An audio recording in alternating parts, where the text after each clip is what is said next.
أعوذ بالله من الشيطان الرجيم بسم الله الرحمن الرحيم عن عبد الله بن عمرو أن رسول الله صلى الله عليه وسلم قال الصيام والقرآن يشفعان للعبد يقول الصيام أي رب إني منعته الطعام والشهوات بالنهار فشفعني فيه ويقول القرآن منعته النوم بالليل فشفعني فيه فيشفعان رواه البهقي في شعب الإيمان او كما قال صلی اللہ تعالی علیہ وسلم۔ حضرات محترم، شعب الایمان للبہقی کی یہ روایت ہے جس کے راوی حضرت عبداللہ بن عمر رضی اللہ تعالی عنہ ہیں۔ رسول اللہ صلی اللہ علیہ وسلم سے نقل فرماتے ہیں، اس حدیث مبارکہ میں فرماتے ہیں کہ رسول اللہ صلی اللہ علیہ وسلم نے دو چیزوں کا تذکرہ فرمایا کہ دو چیزیں بندہ مومن کے لیے سفارش کا اور اللہ رب العالمین کے ہاں شفاعت کا ذریعہ بنتی ہیں، اور وہ دو چیزیں کیا ہیں؟ فرمایا ایک قرآن ہے کہ جو بندہ مومن کی سفارش کرے گا، شفاعت کا کرنے کا ذریعہ بنے گا، اور دوسرا انسان کے لیے روزہ ہے کہ یہ دونوں چیزیں اپنے بندہ مومن کے لیے، روزہ رکھنے والے روزے دار کے لیے اور قرآن کی تلاوت کرنے والے کے لیے قرآن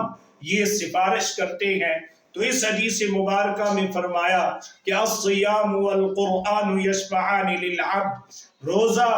اور قرآن یہ بندہ مومن کے لیے دونوں سفارش کریں گے۔ کیسے سفارش کریں گے؟ فرمایا یقول الصیام، روزہ اللہ کی بارگاہ میں کھڑا ہوگا اور گویا ہوگا آج اگر یہ ہماری گوشت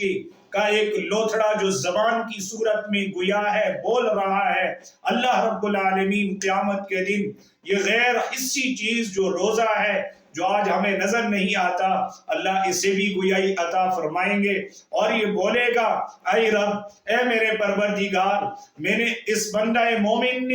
کو میں نے جو ہے روزے ہونے کی وجہ سے،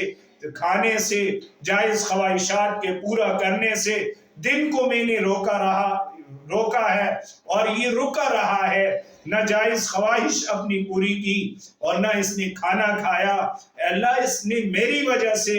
روزے کی وجہ سے یہ رکا رہا ہے، اس کے حق میں میری سفارش کو قبول فرمائیے۔ فشفعنی فیہ، تو آپ میں اے اللہ یہ روزہ ہونے کے ناطے سے میں اپنے اس روزے دار کے لیے سفارش کرتا ہوں، اس کے حق میں میری سفارش کو قبول کر لے۔ اسی اثناء میں وَيَقُولُ الْقُرْآنِ، قرآن گویا ہوگا، قرآن کھڑا ہوگا اور کہے گا اے میرے رب، انی